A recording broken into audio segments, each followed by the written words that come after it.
un chapitre hyper badass, oui?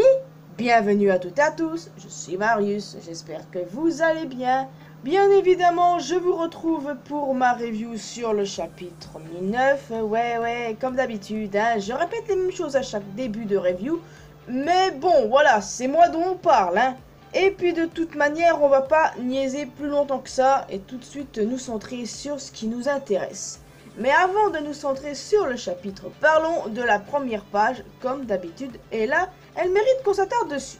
Il s'agit d'une magnifique page en couleur regroupant les Mugiwara, Jinbei inclus, hein, avec Tama et Komashio, un jour de neige. Et franchement, magnifique. Franchement, l'image est magnifique parce que déjà, ça fait plaisir de retrouver Jinbei avec les autres Mugiwara. Ça fait vraiment plaisir. Bon, c'est pas la première page en couleur qu'on retrouve avec lui et les Mugiwara. On en a déjà eu une bien avant. Mais voilà, ça fait vraiment plaisir parce que ça nous montre qu'il est officiellement un Mugiwara. Et franchement, je kiffe. Et en plus de ça, c'est un jour de neige. Et j'adore la neige. Et ça me fait oublier la chaleur qu'on a eue ces derniers jours. Cette page est nice. Mais est-ce que vous avez vu ce qui est écrit au bras de Franky? Hentai. Ça lui correspond bien, je suis d'accord. Oh boy, quand j'ai vu ça, je peux vous dire les amis, j'ai fait les gros yeux et j'étais écroulé. Bon, peut-être pas écroulé, mais ça m'a bien fait rire quand même. Malgré tout, l'image est jolie. Donc, maintenant, nous allons nous centrer sur ce qui s'est passé au chapitre. Donc, la semaine dernière, en fait, nous avons eu les révélations comme quoi Kanjuro et Orochi étaient vivants, mais bon, bah ça, on s'en doutait. En parlant d'Orochi, ce dernier finit par se retrouver face au fourreau rouge. Et c'est un face-à-face que j'attendais depuis longtemps déjà, vraiment depuis longtemps. Je n'avais qu'une envie, voir Orochi se chier dans les culottes en voyant les fourreaux. Mais là, il ose carrément leur tenir tête. Et en parlant de tête, les siennes ont volé. Et il a fait moins le mariole juste après. Bon, croyez-le ou non, qu'il crève m'arrange. Mais bon, je ne pense pas qu'il le soit tout autant maintenant, hein. À mon sens, la personne qui doit le crever, c'est un des enfants d'Oden, clairement. Iori avait dit qu'elle le tuerait de ses propres mains et ce serait bien qu'elle le fasse. De toute façon, je déteste Orochi en soi, donc je m'en fous qu'il crève ou pas. Moi, ça me laisse totalement indifférent. Parce que oui, ok, voilà, il a été persécuté plus jeune, parce que c'est un Kurozumi et tout. Mais j'en ai rien à battre en fait, toutes les saloperies qu'il a fait, désolé, mais moi, je ne pardonne pas ça. Clairement. Donc, bye bye Orochi, si tu crèves dans le futur, moi je m'en fous, hein, tu peux crever, ça m'est égal. Reizu affronte Fukurokujo. C'était assez évident, c'est un face-à-face que je voyais aussi depuis quelques temps déjà, puisque lors de l'introduction de Fukurokujo, il était dit que c'était le rival de Reizu. Donc, un combat entre les deux me paraissait extrêmement logique, et puis voilà, c'était plutôt facile de deviner avec cette information, alors plus de doute là maintenant. Je rappelle d'ailleurs que Inuarashi se retrouve face à Jack, comme on l'a vu la semaine dernière. Donc voilà, je pense que certains fourreaux vont avoir leur propre combat. Ce sera intéressant. Mais j'ai hyper hâte de voir ce qu'il en est. De retour sur le toit, puisque c'est la deuxième et dernière partie du chapitre, ça se fight toujours et je peux saluer la classe ultime de Zoro. Il encaisse, encore et encore, il souffre, mais il ne le montre pas.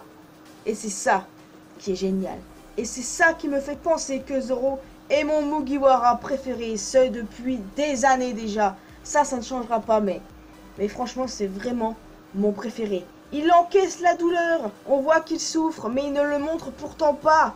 Comme à Thriller Back avec Kuma.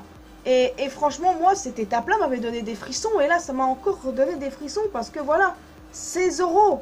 Zoro, il a tout pris de plein fouet. C'est Zoro. Waouh. Et franchement, j'étais en mode Zoro, ça va, t'es sûr là? Parce que ça me fait un peu peur ce qui se passe. Et voilà quoi. Oh bon sang, ce mec-là, je le kiffe. Et franchement, s'il y en a qui détestaient Zoro jusque-là, mais comment vous pouvez encore le détester maintenant? C'est impossible. Impossible. Et on en parle de Luffy qui prend cher aussi également. Enfin bon, franchement j'ai bien kiffé voir tout ce beau monde coopérer, c'était vraiment génial, leur plan était stratégique et élaboré, ça fait plaisir.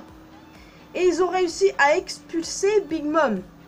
Big Mom, elle me fait marrer en général, J'aime bien le côté comique autour du personnage. Ça n'enlève à rien son côté imposant et effrayant. Clairement, ça n'enlève rien du tout à ça.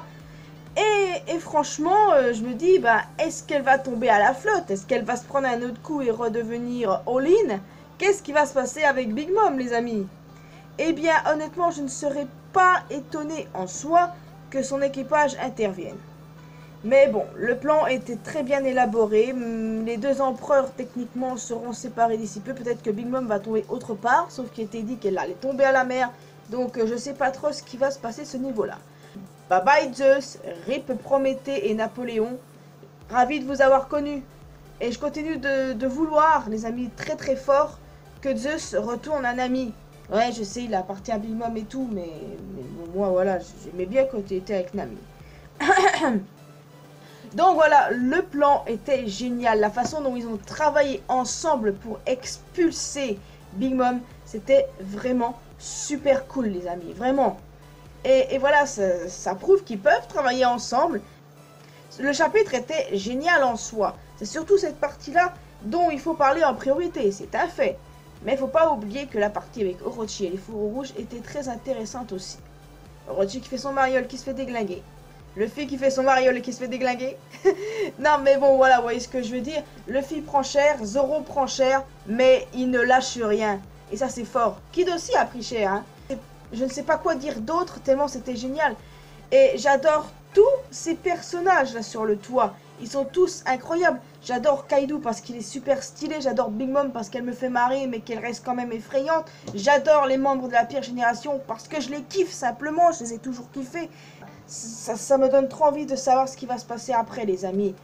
One Piece, c'est vraiment une aventure extraordinaire et je veux continuer à la suivre encore et encore, et ce jusqu'à la fin du manga. Mais voilà, ça m'empêche quand même pas d'avoir mal pour Zoro. J'ai très mal pour lui. Et je ne sais pas s'il se rend compte des risques qu'il prend à longueur de journée, mais voilà, il est tellement badass, on va pas lui en vouloir pour ça, hein, les amis. En tout cas, une très bonne nouvelle, on a un chapitre la semaine prochaine, donc on va savoir sur quoi ça va se centrer. Est-ce que ça va aller dans la continuité sur le toit, voir ce qui est arrivé à Big Mom, si pour le coup elle va bien tomber à la flotte, mais qu'elle va se faire sauver à temps, ou bien que Kaido va réussir à la choper là et tout. En tout cas, s'il arrive à la choper, il reste au point de départ les autres. Hein. Ah bah, dans tous les cas, on verra bien ça la semaine prochaine, les amis. Et j'ai hyper hâte de voir aussi les autres combats qu'il y a en cours. En dehors du Jackie Inuarashi, on peut imaginer que Sanji va arriver. Il y a également Marco contre King et Queen, Robin et Brook contre Black Maria, Jinbei contre Wozbo, Franky contre Sasaki. Bref, il y a vraiment des choses à voir dans cet arc et on n'est pas encore arrivé au bout. Mais m'en fous, moi j'aime ça. Et tout ce que je veux voir pour l'instant, c'est Orochi crever. Sans oublier Kanjuro, mais lui je pense pas qu'il va crever. La tôle, c'est bien meilleur.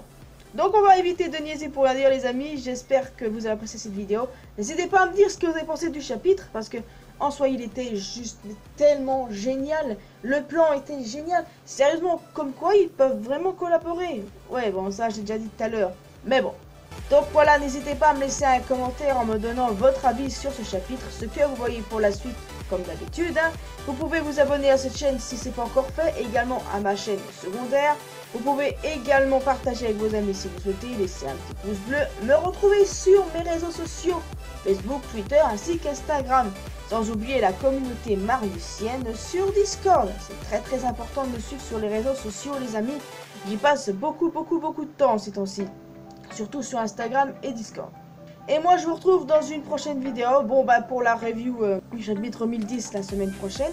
Mais je vous retrouve dès lundi pour une toute nouvelle vidéo sur cette chaîne. Allez les amis, portez-vous bien. N'oubliez pas que l'important dans la vie c'est faire ce qu'on aime et d'être heureux. Et surtout, vive One Piece les amis. Oui, à la prochaine.